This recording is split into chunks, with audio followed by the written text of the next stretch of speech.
So thank you people on Facebook Live and Periscope. If you have questions for them, I'll come over and try and field them, but because I'm moderating, I can't really see the question. But I still love you nonetheless. What we're going to do is we're going to start over to my right with Adriana Serna, and I'll have each of you introduce yourselves, yes? Yes. Welcome, come on in. Go ahead. Hi guys, my name is Adriana Serna. I am the Director of Communications for the Caribbean Hotel and Tourism Association, also known as CHTA. My name is David Velez. I'm a brand strategist with an agency background and working in tech industry at the moment. But I'm also the founder of Cultural Mixology, and I'll get into a sense of what that cultural mixology means in a second. Hey everyone, Rebecca Gutierrez. I'm the Director of Marketing for a boutique architectural firm called OBM International, or OBMI, and work very, very closely over here with CHTA because we work designing Caribbean properties. Who doesn't want to do that, right? So this is a really loose conversation. It's a presentation, but it's also a conversation, and we want to invite all of you to join into the conversation. So there'll be time for questions, but I don't know, how do you guys feel about taking questions during it? Absolutely. Okay, I like to do that, but I don't want to speak for them. So definitely, if you have questions during, we'll be happy to entertain anything that you have a question about. So this panel is about selling experiences, and when we think about selling, generally we think about commerce, right, and money. But it's not just about that. There's so much more besides the actual physical cash to the whole commerce thing. There's also the experience, right? So that's why we're here today to talk about selling experiences. How many of you are here because you are in some type of industry or business where you're looking to effectively sell the experience? Yeah. Oh. Yeah, then everybody should raise their hand. I would think everybody is, right? Or maybe you just want to learn a little bit more about it. But the whole thing is, even if you're selling yourself, you're selling the experience of yourself. Is that not correct? So we all probably have something to learn from this. So I'm going to start with Adriana because there's something special that she wants to talk about first. And we'll start over there. And then we'll kind of get to the line of questioning. All right, I'm going to stand because I don't know if you know anything about Caribbean people. I don't know Caribbean, but I am from Venezuela. And yeah, any Venezuelans up in the house? Yes, So people. Venezuela take over. Yeah. So aside from Venezuelans, any Caribbean people? Any? See? Puerto Rico. Puerto Rico. Africa. Dominican Republic. Mi gente, wonderful. Okay. Francophone? No? Oh wait, okay. Haiti? No? No? Okay. All right. Hopeful. Okay. I'm going to talk to you a little bit about my take on this is a little bit unique because I want to talk to you about what it means to sell an experience when you're in association. When you have a membership base as opposed to clients, and how you sell the experience of being part of a group. How do you sell the experience of being part of an association, something that's bigger than yourself. So the Caribbean Hotel and Tourism Association is a bit unique because we are more of a federation than an association. We're a group of 32 hotel associations throughout the Caribbean. So if you can imagine every individual hotel association on the 32 different countries, we represent them all, plus their hotels, plus all of their providers. Okay, so it's a lot of people. We're talking about over 1,000 hotels plus their providers. So it's kind of hard we can't be in 32 places at the same time. So it's very, very important for us to be able to share that experience of being part of CHTA, what that means, what the benefit is, what the value is, and what we bring to the table. And the best way we know how to do that is through social media and showing the experience of what it feels like to be part of the Caribbean. We love the Caribbean. It's our region, it's our place, it's more than a location, it's a feeling. Does everybody know what I'm talking about?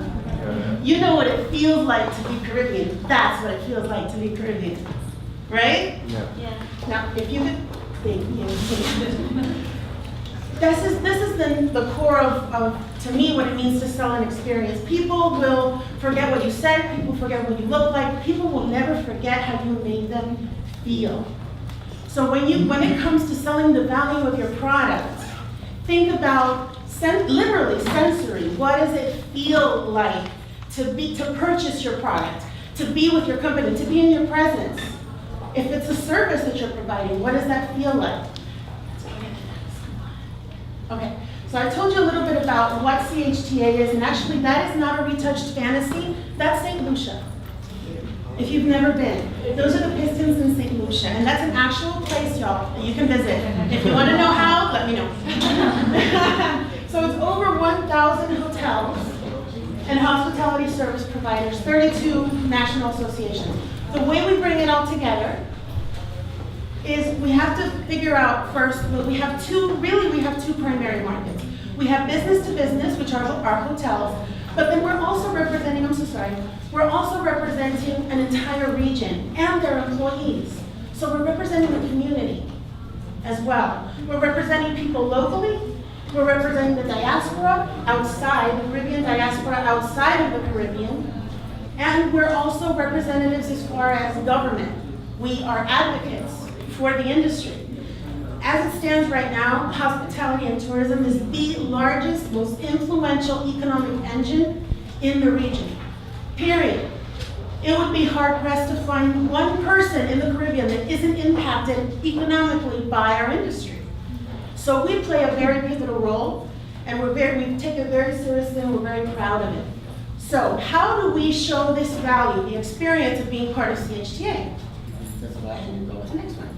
The main thing for us is our events, because that's the one time, there's 3 times out of the year, we do 3 major events a year. And those are really important for us because it's the first time that we can actually go up and touch our members and shake their hands and dance with them and eat with them and have fun with them. So we really try to make the most out of every single one of our events. The first one is Marketplace, which is basically an opportunity where hoteliers can meet with tour operators and sell their product. But it's more than that. We try to educate them.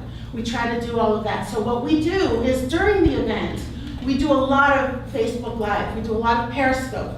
For those members that weren't able to actually be there, and people that are thinking of becoming members, we want them to see what that feels like. And more so than just periscoping a session that they can't really participate in, the beauty of Periscope Live and of Periscope and Facebook Live is that they can actually interact as if they're there. They can ask questions. And also, we can do tours of different properties. So we can say, guys, we're gonna be at this property this day, tell us where to go. Literally, make us go right, okay, we're gonna go right. Okay, you wanna go over here? Okay. What should we order at the bar? What do you want us to order? Let's make this cocktail. No joke. So we try to make it as if you are there as possible to provide the value. And then through Snapchat, we started using Snapchat particularly with Taste of the Caribbean, which is our second event. We have it normally around May and June. And that one's here in Miami, and that's where the prize comes that we were talking about. Taste of the Caribbean is well known in the region. It is the culinary event of the year in the region. All of the 32 islands compete, have culinary teams of the best in the islands. And they compete to be able to come to Miami and get the title of the best in the Caribbean. And this happens every year. It's been happening for well over 25 years. And it's well established. These people are rock stars, okay? Iron Chef is nothing, okay, next to these people. They come home, heroes welcome when they come back and they won taste. No kidding. So what we do with Snapchat is we give people a background, a sneak peek glance of the kitchens, of the cooks actually putting stuff together, of the bartender competitions, of the mystery basket, of all of those things taking place. And we also have during Taste, where this is relatively new, we didn't used to do that in the past, but now we're opening it up to all of you to come to Taste and actually taste everything, experience the Caribbean in one place. So my gift to you for having us here today is I'm going to give away 2 VIP tickets to Taste of the Caribbean. The whole thing. Not just the part that's for the consumer. I'm talking about you're going to be able to meet the chefs. You're going to be able to go to the gourmet lunch and dinner. Okay? and you're gonna be able to go to the culinary classes that they go to as well. So all you gotta do, are you ready? You're late. All you have to do is you have to follow CHTA feeds, CHTA FEEDS, yes, CHTA feeds, and tweet out, I want a ticket to taste, with the hashtag SMW Miami. There you go. Hashtag SMW. From there, by the end of this, we'll pick somebody to win, and 2 of you, we're gonna give 1 of you 2 tickets to taste. So you can experience it for yourself. And you can brag about us and do all that good stuff that we know you're gonna do anyway. All right, so aside from the experience from the events, Wait, can you say it again? CHTA feeds. Everybody found it? It's like a little star, multi. FEEDS. C like in Caribbean, H like in hospitality, T like in tourism, A like in association. CHTA feeds, FEEDS. Tweet us, follow us, and tweet out 2 CHTA feeds, I want to go to taste, with this event's hashtag. Okay? Look at them, they're like, yes, I'm going. All right.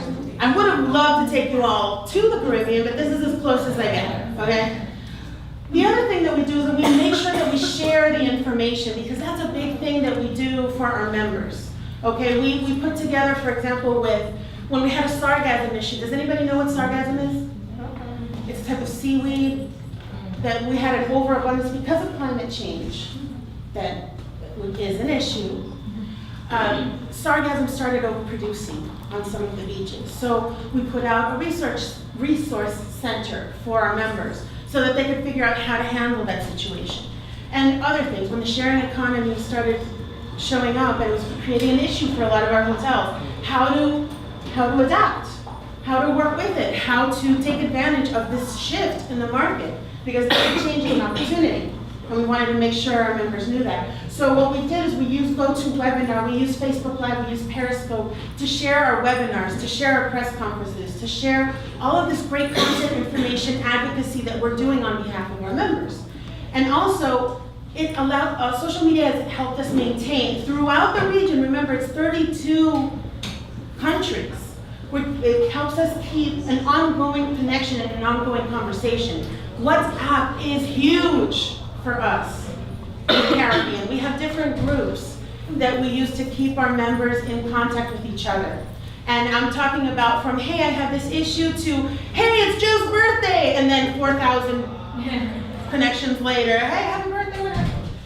And closed Facebook groups for particular topics, things on operations, things on revenue, things on health, etc. So, okay.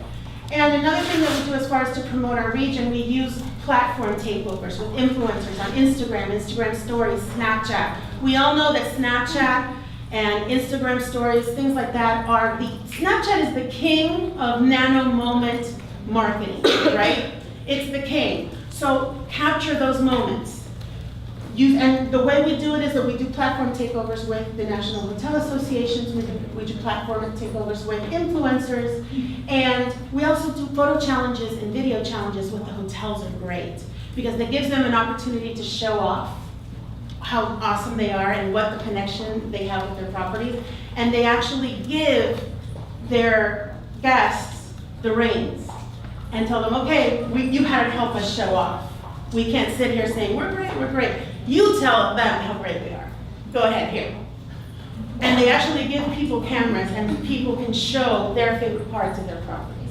And another cool thing that we're starting to do is create Spotify lists. So if you want to hear really cool, local Jamaican music, not just Bob Marley, the real thing, you know what I mean? Like really down to, you know what Belize music sounds like? Music from Martinique? Music from Antigua? You will on Spotify if you follow CHTA. So it's bringing that experience to life. And I think that was it. Let's see.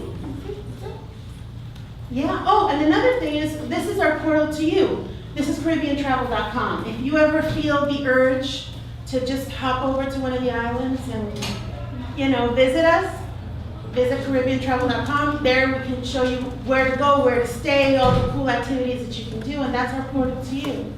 So that's it. Go ahead and click it one more time so they can see that. That's it. CHTA feeds. Okay. If you want to add Experience the Caribbean in there, and my Twitter handle is I am Adriana Serna. I'm Adriana Serna on all social media. So if you want to follow me, please do. If you have any questions, you can follow me there. Thank you. Fantastic. Thank you so much. So now David has to follow all of that. Sorry.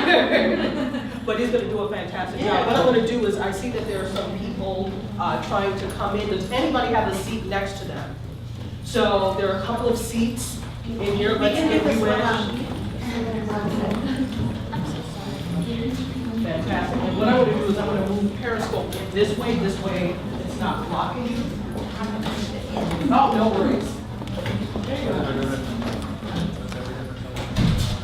Thank you, Charles. Turn this around. Hey.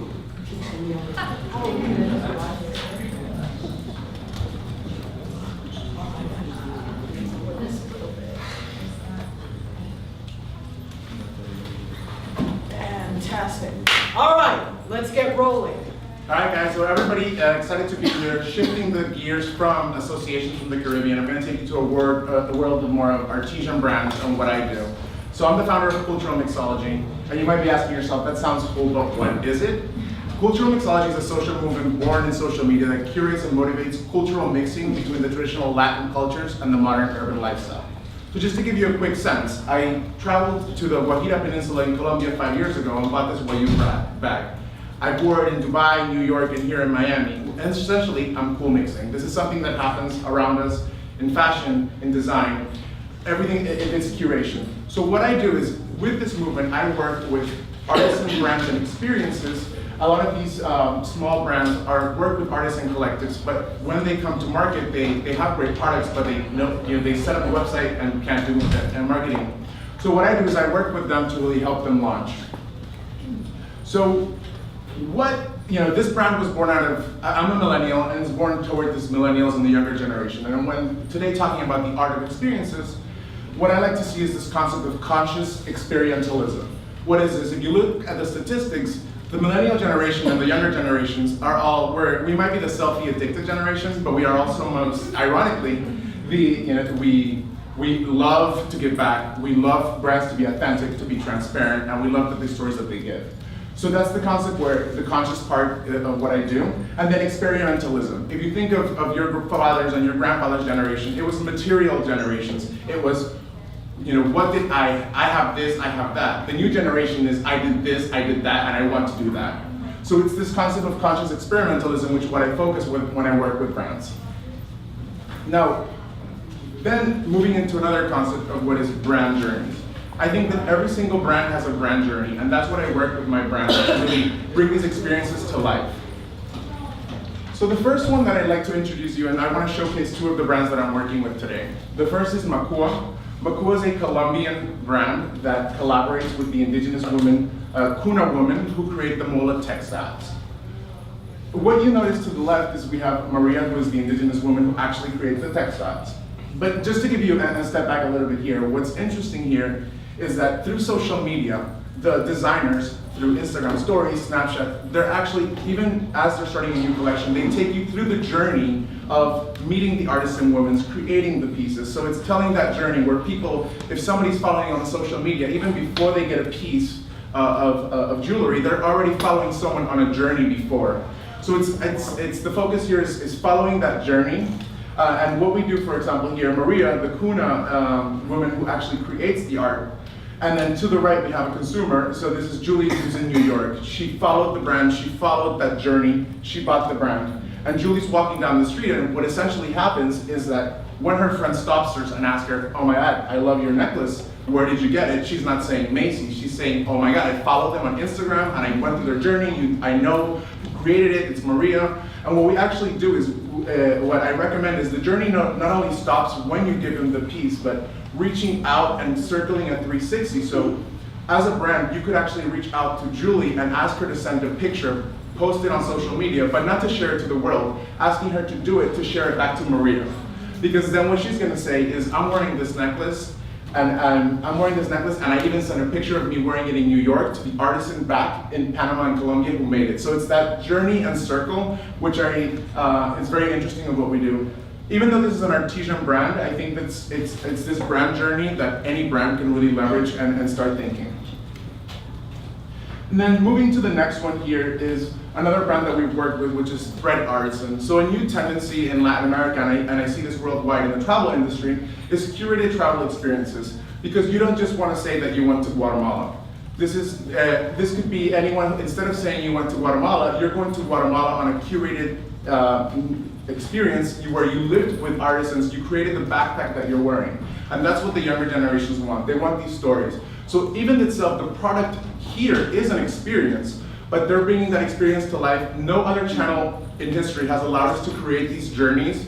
And a lot of it, many of these small brands are doing it through their Snapchat stories, through their Instagram stories, their content. It's creating those journeys because essentially products and travel trips, that's what millennials want. They just want to, they want to have that experience behind it. If you think about the concept of nostalgia for the past generations was about scrapbooking. Our nostalgia is being reminded by Facebook of an experience you did 3 years ago. So even nostalgia has become new experiences. So at the end of the day, it's about collecting these experiences and selling these products as experiences.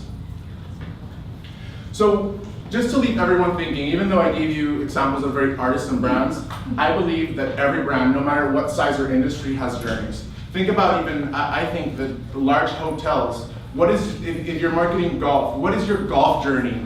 What is your family journey inside your hotels? So doing a lot of that. So again, I leave you with the question here is your social media immersing buyers into these journeys? Because immersing buyers into these journeys is what's gonna lead you into getting them to buy, but also become fans and just constantly buy from your brand.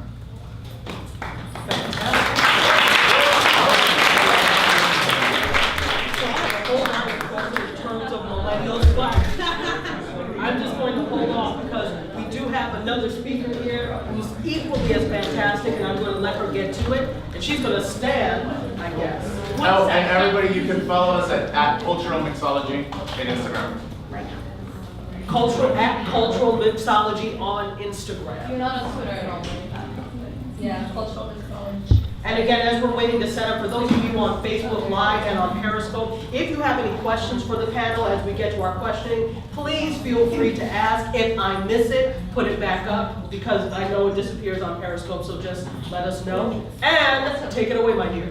Okay, so I really struggled because I didn't want to show this, but it captures pretty much everything we've talked about, I think, in a very powerful and emotional way. I hope you agree. As we mentioned, I get to do storytelling and professional services. You're going to get something good.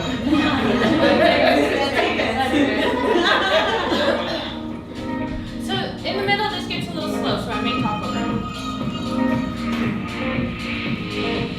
I want to go there.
video, but it's a very different kind of video. It is very much storytelling. So we start out by getting you excited about what in the world are they talking about? Destinations have stories to tell. What are they selling me? And then we lead into, oh, by the way, we have experience, and we kind of show some of that experience. And, oh, that's right, we're architects. Forgot, sorry guys. And talk about what that means to us, because truly our brand is way more than architecture. It's creating these experiences in the Caribbean. It's creating that cultural blend within. You know, we don't build a sandals resort, pop it in the middle of an island and say, voila. No, we create really authentic, genuine experiences. And then we personalize that brand. So I'm going to talk a little bit more about the concepts and strategies behind how we use storytelling in social media and actually all of our marketing collateral. First, we personalize the heck out of it, right? Professional services is all about relationships. We get our work because people know us, they respect us, they love us. Professional services, B2B relationship 100%. So in order to do that, we create professionals you want to work with. We personalize them. We have a My OBMI campaign right now running on Facebook and LinkedIn to tell you about why our architects chose to be architects.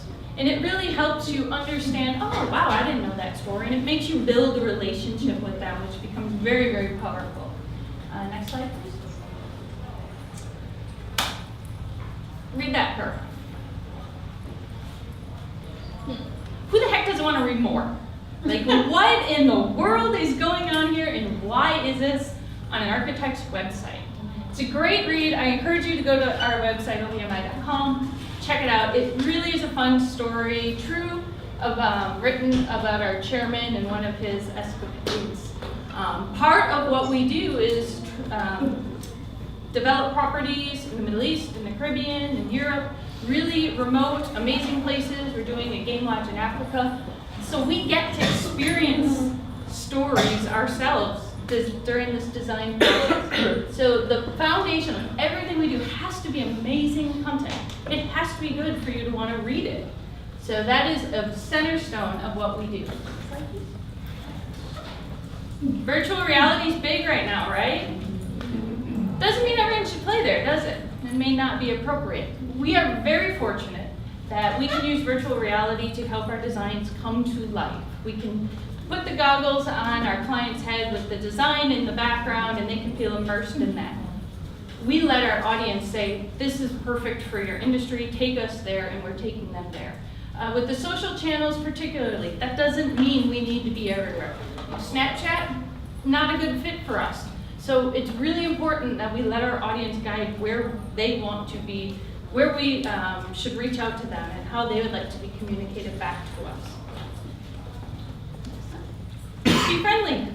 This is a great quote from the CEO of CHTA. And we are good partners, but not just CHTA, all of our partners. We like to be friendly with them, thank them.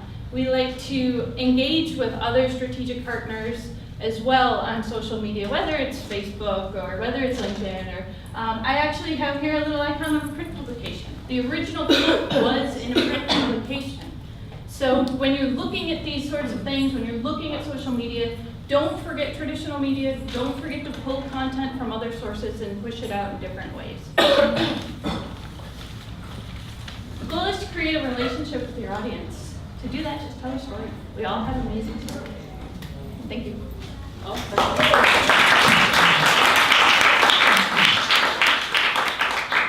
all have amazing stories, and this was awesome, and we're not done yet, because I've been, as soon as you said millennial, I was like,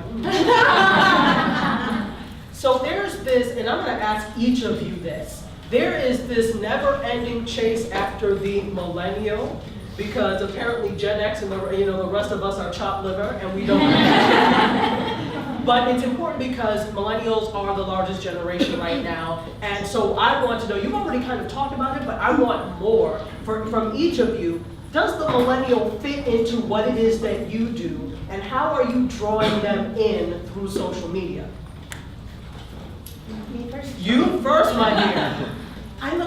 We look at millennials as they're currently right now members. And they're also the members that are coming on board. They're people that are coming out of college right now, and they're looking to enter the hospitality and tourism industry, and we want to be their guide. We want to be there first of all, to do that, we have to remain relevant to them, so we have to be where they are. And that does include Snapchat, and that does include Instagram, and it does include being present in places where they live that matter to them, and speaking in their language. Now, that, I'm not gonna lie, you guys know that associations move slowly, and there's a lot of old guard. So it's kind of mixing the old with the new, and translating, being respectful of the history, because we've been around for a very long time, representing an industry that is pivotal to a region. So we have to respect the history of where we come from, but also approach it in a new way, so that it means something to the new people. For example, with Taste, a lot of the chefs that come into Taste are young. They're kids that are coming for the experience, for the education, to know what's going, to know where they want to drive their career, and where they want to go within the tourism and hospitality industry. Do they want to stay in the kitchen? Do they want to move on to front of the house? Do they want to, because there's so many routes that hospitality can take you. There are thousands upon thousands of jobs that someone can take within the hospitality realm, so, and in the tourism realm. So, yeah, it's very, very important, and I think it's just, we have to go where they are. Absolutely. Well, before we get to David, so how do you deal with that traditional mindset and that traditional attitude? We all know there are people, I'm Nigerian, okay? And so, no, that's not the African way. That's not the way we do things. There's that resistance there. How do you deal with that resistance, and how do you convince them that this is something that will really draw in people? You showcase the people that are doing it. The people that latch onto it and go, this is so cool, yes! You showcase them. You put them up in front, you go, see? It's not that bad, is it? And then they start going, oh, I want to be up there. And then slowly and surely, no, it's a learning curve. It is. It's a learning curve. We did a geo-filter for Taste this year for the first time. We Snapchatted the heck out of Taste. And of course, all of our chefs and bartenders loved it. They thought it was the coolest thing, and they were snapping away and going nuts. And our judges, which are a little bit more seasoned people, they were like, "What is this? What are you doing?" So, during a reception area where the chefs get to meet the judges and all of this stuff, I walked around with my little phone, and I made the judges put on some filters and do a little doggy face with the tongue, and hello, the butterfly crown, yes.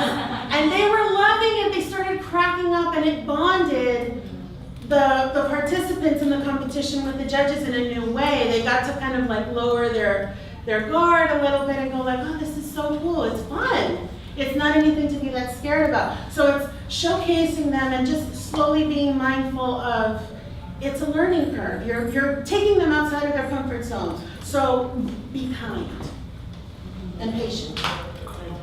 David? Yeah, definitely. I think the key focus for millennials and younger generation is social media is what we were born into.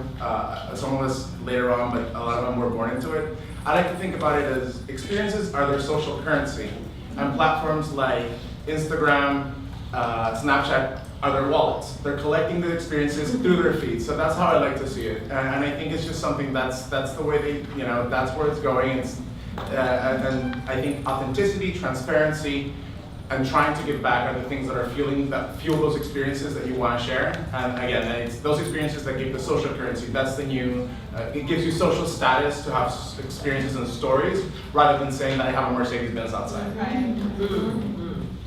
Okay, so basically, and they've been talking about this, the fact that, and I hate when people lump people into one group, because when you talk about millennials, you're talking about people that are still at the edge of high school all the way up until their 30s. That's a big gap. But in general, they're saying that millennials are interested in experiences rather than things. Do you find that to be true? Yes, most definitely. Yeah. Definitely.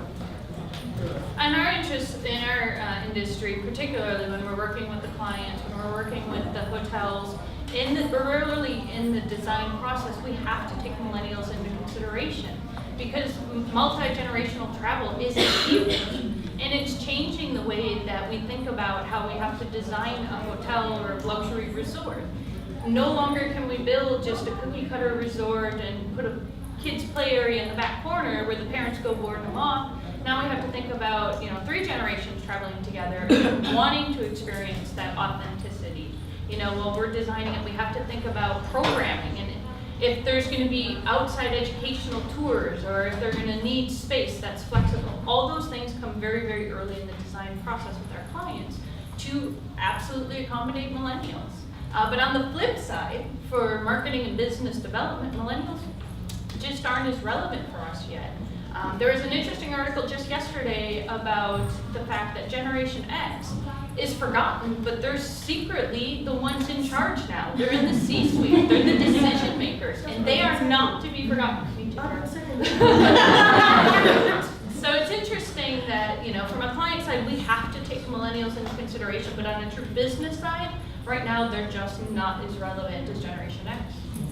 Wow, interesting. You brought up VR, and I'll bring up /AR. So everybody knows the popularity of Pokemon, the used to be popularity of Pokemon Go, as I call it. So with Pokemon Go, everybody was jumping on it. So there are 2 questions out of this that I want to get. So let's go with the VR/AR. You said it's not always necessary, but you go to any big show like National Association of Broadcasters, NAB, in New York and Vegas, and the big things are AR and VR, and they're trying to get us to adopt and use that. How do you see using AR and VR in your industry?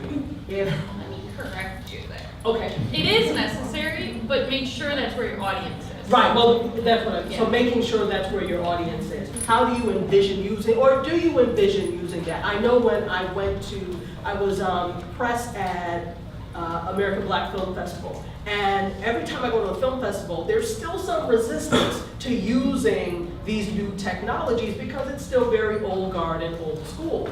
But you all seem to think with a fresh pen, shall I say, or fresh mind. How do you envision using these technologies? Yeah. I'm gonna defer because mine is a little bit different because as an association, I'm not really there yet. Okay. To promote our services and our value, I don't think we're quite at that point yet. I'm still trying to get them to get on Snapchat and But could you see value in that? Yes. And also, I think that's how we're going. That's where it's going. I mean, there's been, that rumor of Snapchat potentially having a VR element to it. That's not going to happen soon. If that happens, oh my goodness, that could be huge. That could be phenomenal. So because of that integration, because that means VR is no longer this thing that's out there. It's here. Now that is a game changer. So then I'm going to have to go, okay, I'm paying attention now. But right at this moment, not so much. Okay. Yeah. Definitely, I think the concept of gamification and when your screen connects you to your real world, I think even from coming a lot of the creative stuff that I work on, I hope the world moves that way, is we have an extra area of creativity, which is what's going to happen between the screen and the real world, and how we're going to bring gamification into it. So I think it's just what this is going to lead to is another arena of creativity of where we can play in. Fantastic. So again, I come at everything as a very split. So I have my eyes on the tourism industry as a whole, but then certainly in the architecture industry for my company. In architecture, it's massive. I mean, people have a very difficult time reading and understanding a drawing of a home. But put them in that home and they get it and they understand. No, you know what? The kitchen's not big enough. Or I don't like the way I turn and I see that wall or whatever. So in that application, it's phenomenal. There's very few industry or architecture firms, honestly, that are nimble enough to do it. So it's very, very important for us to get on and do it well. If you go over to like the tourism industry, it's kind of a battle right now of how it's going to impact travel. A lot of people say, oh, pretty soon I'll take a virtual vacation. I don't need to leave. I don't need to leave my house. I don't have to get on that dreaded airplane. truth be told, most of the experts, certainly at a lot of the industry conferences I've been to in the last year, they're all saying, you know what, it's going to develop more desire for travel. More people will want to go and experience what they thought they experienced in this virtual reality.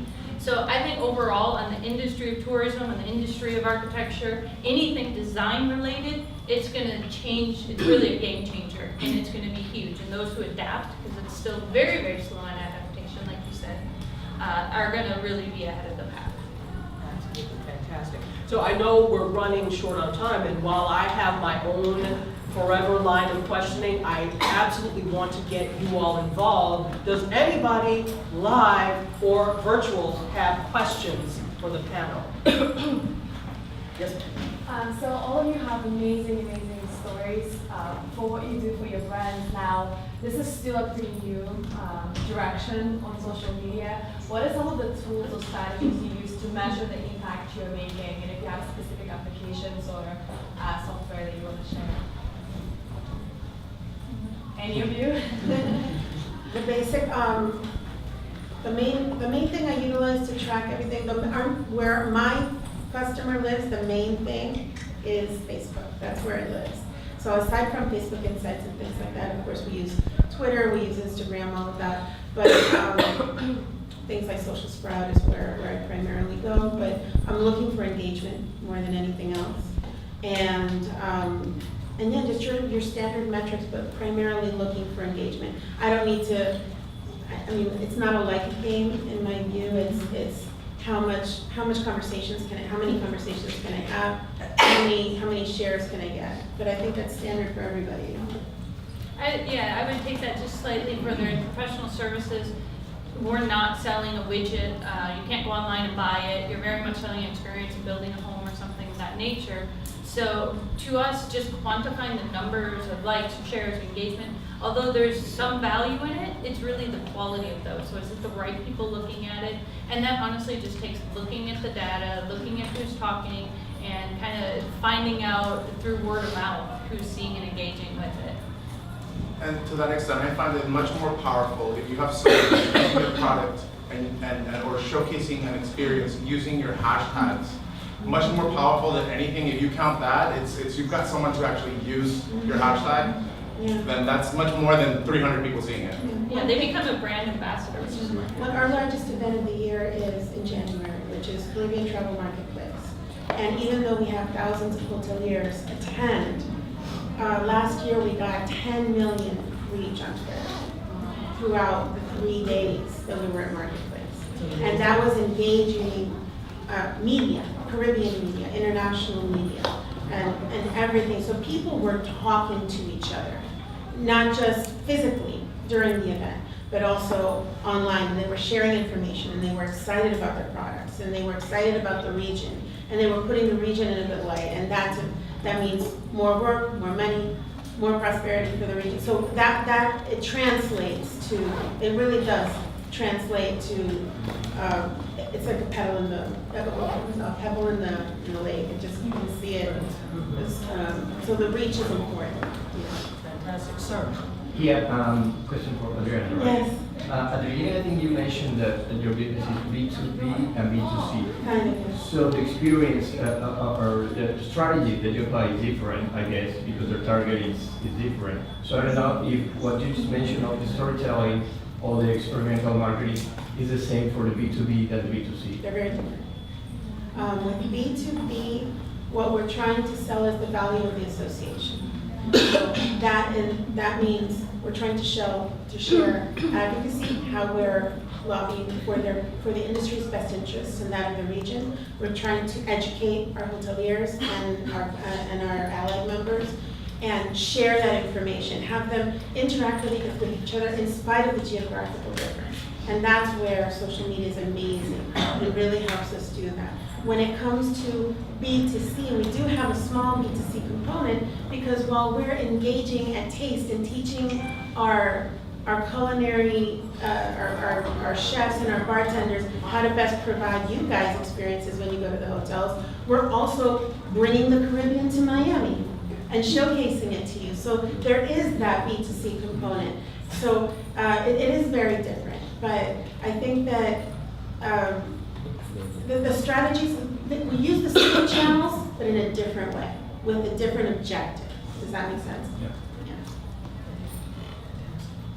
Other questions? Yes, go ahead. So when we talk about selling experiences, I feel that any business or product has so many sides to it. Right now I work for a hotel, and there's all these different amenities that we have. So when it comes to creating content, whether it's photo or video, sometimes it's about keeping a balance. How do you strategize which experience you sell and not oversell one side and kind of leave out some of the other ones, even if, like a pool is so much more beautiful maybe than, I don't know, inside of a concert hall. So I struggle sometimes with the balance of selling this experience, overselling this experience, and I don't want to miss out on, the full rounded experience. How do you strategize, not just focusing on one component of your brand and your business and doing a full circle? The key is knowing your audience, knowing who you're going for to get those bookings at your hotel and what they want.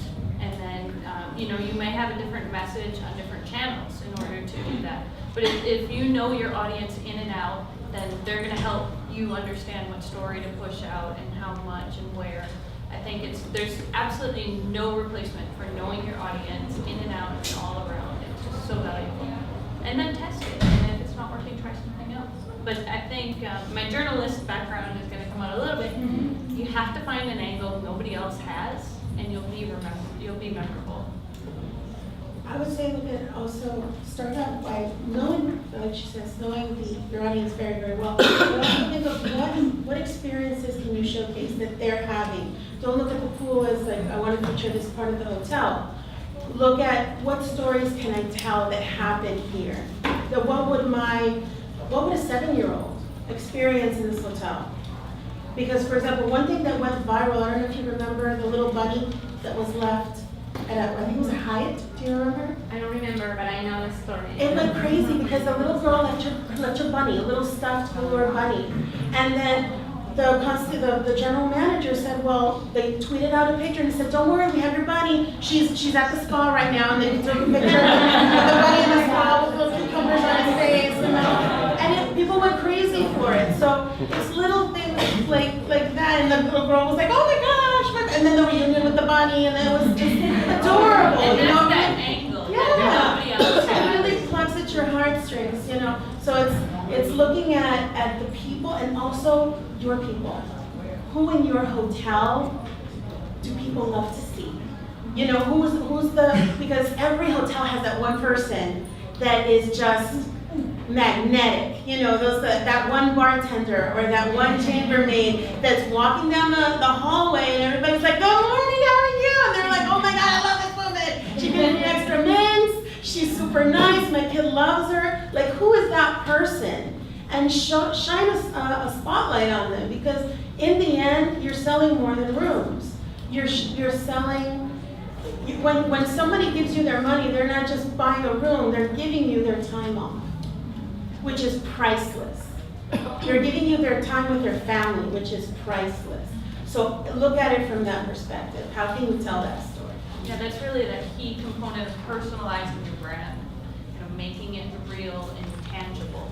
I think a brand, Cubans of New York is the one that first started telling stories, right? And I feel like hotels have the opportunities of, there's so many, what are the stories behind the people in your hotel? Because the majority of the feeds, if you're competing with other hotels, are gonna have a picture of the pool, they're gonna have a picture of the amenities, they're gonna have a picture of this. So definitely it's outlining those brand journeys. What are the people that people meet? And aligning, why are your consumers coming to the hotel? Is it the beach experience? What is the brand beach? Is it when you get there, who are the beach people? How are they showcasing? It's those stories, I think it's key, because if you just put a feed that has your pool, every other hotel is doing the same. Mm-hmm. Oh, and the destination, of course. Because we have a Island Pride, hashtag Island Pride. Because we're very proud of where we've come from, and rightly so, we should be. Caribbean is amazing. So play off of that as well. What foods are unique to you? What are things that you can grow in your backyard? This is something you're not going to find anywhere but here. And this chef makes it, and it's amazing. Or this cocktail, it will knock you on your butt, but guess what? It's amazing, and you're never going to have this anywhere else. because it's here, it's local, it's homegrown, you know, something like that. Fantastic. So we have like 5 minutes left, and so does anybody else have any other questions? Yeah, I see. Go ahead, raise it high. Go ahead, yes.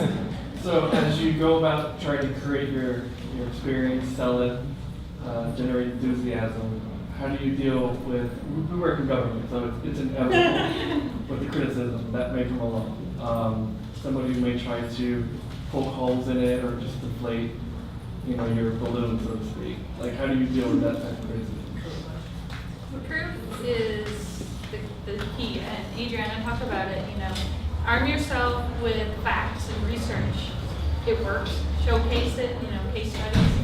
My company was very leery on social media. We have almost zero presence because it just got started because they didn't understand it. They didn't think it was relevant to professional services. And then I had a slide during the board presentation that showed all our competitors' footprint and ours. And it's like literally from here to here. And all of a sudden they had a wake-up call and they're like, what are we missing? Okay, help, we're ready now. So the more facts you have, the more information that you can arm yourself with when you have that conversation, it's a totally different conversation. So we're going to use this time, this final 3 minutes or so, to kind of wrap up loose ends. And so what I want you to do is just, if there's anything else that you want to add. What happened? I have a winner. Oh, you do have a winner. There goes Okay, so then let's start this way. Let's start this way. And I'm going to ask you to, I guess I'll start then. Not that you care about me, but I'll just give you care, okay? My information, and then I want all of you to kind of like wrap up and then give away that if they wanted to contact you maybe about something that they heard today, or contact you at all, maybe come to your house. I'm just kidding. That they could do that, okay? So again, my name is Dr. Takachi Egu. I'm a media professor, I'm a filmmaker, media maker, and I also am a huge live streamer. I do a show called Mediascope on Periscope, Busker, and Facebook Live that talks about the latest in media tech and pop culture on Wednesdays. You can reach me at Tachiata if you feel like it. I also have cards if anybody has any questions for me. And now you. Recap, Rebecca Gutierrez, work for OBMI, great architecture firm here in Miami. You can contact me, ask for a business card, or I think the website also has all of our links, things like that. And we're hiring in the marketing department. So. Write down. David Velasquez, founder of Cultural Mixology. You can visit our site right now. It's being revamped. It's coolmix.com. Coolmix is short for Cultural Mixology. Or reach me at david@coolmix.com, and I have some cards too if anybody wants them. And I'm Adriana Serna, as I said, with the Caribbean Hotel and Tourism Association. The CHTA's Twitter handle is CHTA Feeds. Mine is I am Adriana Serna, and I am Adriana Serna on Instagram, on Twitter, on everything. I have a blog that's IamAdrianaSerna.com. I'm going to be putting all of these, a lot of what we talked about into a blog, plus tools and stuff like that, so that, and I'll tweet it out with this hashtag, so if anybody wants to know, you have it. And if you have any questions, please feel free to tweet me. And now, the winner of 2 VIP tickets to Taste of the Caribbean is B Chippy. Hey.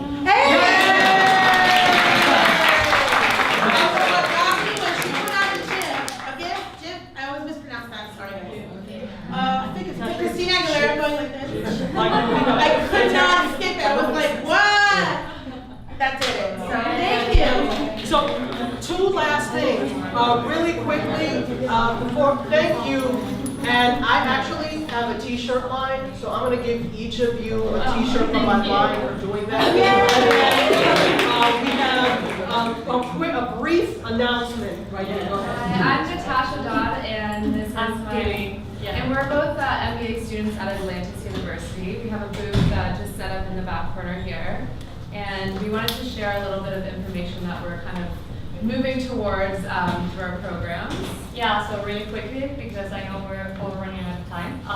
We are going to be hosting a free workshop for social media, mobile marketing. If anyone is interested, they can give us your information at our contact you and give you the date. It's gonna be towards October, and we'll be also creating new workshops towards Facebook or Twitter, anything that has to do with marketing and social media. You can see everything here. And also, thank you so much, Natasha, and everyone else in the planet for Very exciting exciting. conversation. And thank you for saying my name right. You guys have been so awesome. Give yourselves a hand. And